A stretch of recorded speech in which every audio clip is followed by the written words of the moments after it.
اور یہ اللہ تعالیٰ کی رضا کی دلیل ہوتی ہے۔ کسی نے واصف علی واصف مرحوم سے پوچھا تھا کہ آپ کو کیسے پتہ چلے گا کہ میری نماز قبول ہو گئی ہے؟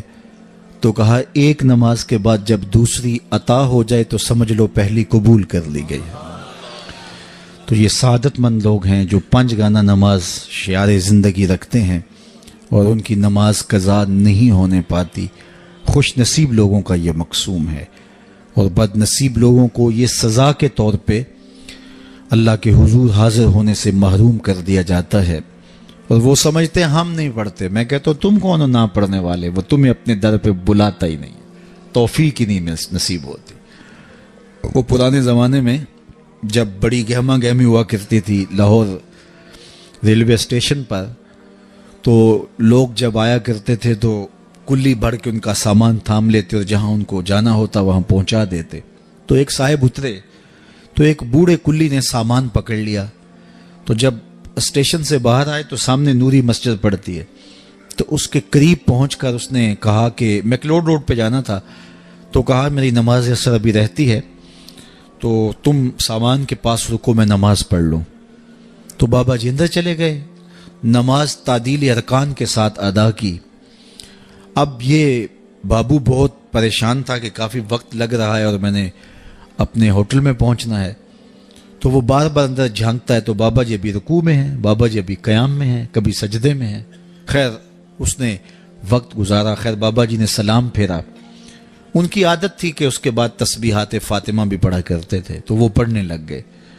تو اس کا پیمانہ صبر لبریز ہو گیا، تو یہ آگے بڑھا اور جہاں جوتے اتارے جاتے ہیں وہاں کھڑا ہو کے مسجد کے اندر جھانک کر کے کہتا ہے بابا آ بھی جا، تینوں کیڑی شے باہر نہیں آن دیندی؟ تو بابے نے پلٹ کے دیکھا اور ہنس کے کہا پتر جڑی شے تینوں اندر نہیں آن دیندی۔ تو یہ اس کی توفیق کے بغیر ممکن نہیں ہوتا۔ میں نے دیکھا ہے بوڑھے شخص، بوڑھے اشخاص، ان سے بیٹھا بھی نہیں جا رہا ہوتا، تو وہ بڑی مشکل سے لاٹھی ٹیکتے ٹیکتے مسجد کا رخ کرتے ہیں اور سخت سردی میں ٹھٹرتے ٹھٹرتے مسجد میں آ رہے ہوتے ہیں، ٹھنڈے پانی سے وضو کر رہے ہوتے ہیں، اور دوسری جانب ہٹا کٹا نوجوان ہوتا ہے اور مسجد کے سامنے سے سینہ تان کے گزر جاتا ہے۔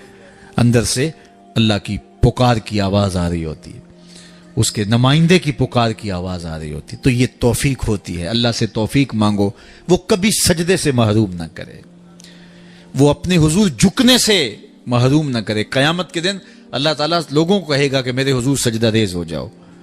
آج اگر کوئی نماز پڑھتا ہے یا نہیں پڑھتا، قیامت کے دن تو چاہے گا کہ میں اس کی حضور سجدہ ریز ہو جاؤں۔ جب سورج سوا نیزے پہ ہوگا پھر تو کوئی انکار نہیں ہوگا۔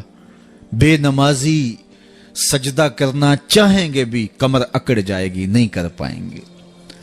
اللہ فرماتا ہے قرآن مجید کے اندر کچھ لوگ جہنم کو دھکیلے جا رہے ہوں گے، ان کے ملنے والے کوئی راستے میں ملیں گے اور ان کو کہیں گے ما سلککم فی سقر، تم جہنم میں کیوں جا رہے ہو؟ تو وہ کیا کہیں گے؟ لم نکو من المصلین، ہم نماز نہیں پڑھا کرتے تھے۔ ایک بار نہیں، 2 بار نہیں، قرآن و حدیث میں 750 مرتبہ نماز کا حکم آیا ہے۔ یار ایک بات میں آپ کو کہوں، ہمارے خطبہ کہتے ہیں نا کہو سبحان اللہ، تو سامعین نہ کہیں تو وہ ناراض ہو جاتے ہیں، کوئی مذاق کر دیں گے، پھر سخت غصے میں آ جائیں گے، کئی تو ناراض ہو کے تقریر چھوڑ دیتے ہیں کہ میں تمہارے پاس آیا ہوں، تم زور سے سبحان اللہ بھی نہیں کہتے۔ تو 3 مرتبہ 2 مرتبہ 4 مرتبہ ایک مکرر ایک بات کہے اور آپ نہ مانیں یا میں نہ مانوں تو وہ ناراض ہو جاتا ہے، اور میرا رب ایک بار نہیں 750 مرتبہ کہہ رہا ہے۔ نماز کا حکم اللہ اور اس کے رسول کی جانب سے 750 مرتبہ ہے۔ کتنا ڈھیٹ پنا ہے کہ بندہ پھر بھی اللہ کے حضور سجدہ ریزی کی توفیق نہ پائے، اور وہ کس طرح جو ہے وہ ڈٹائی کے ساتھ اپنی زندگی گزار دے۔ 5 گانہ نماز شعار زندگی بنا لو، یہ دین ہے، اس کو اچھی طرح سے روحوں میں اتار لو، اور 5 گانہ نماز کبھی بھی تم سے قضا نہ ہونے پائے۔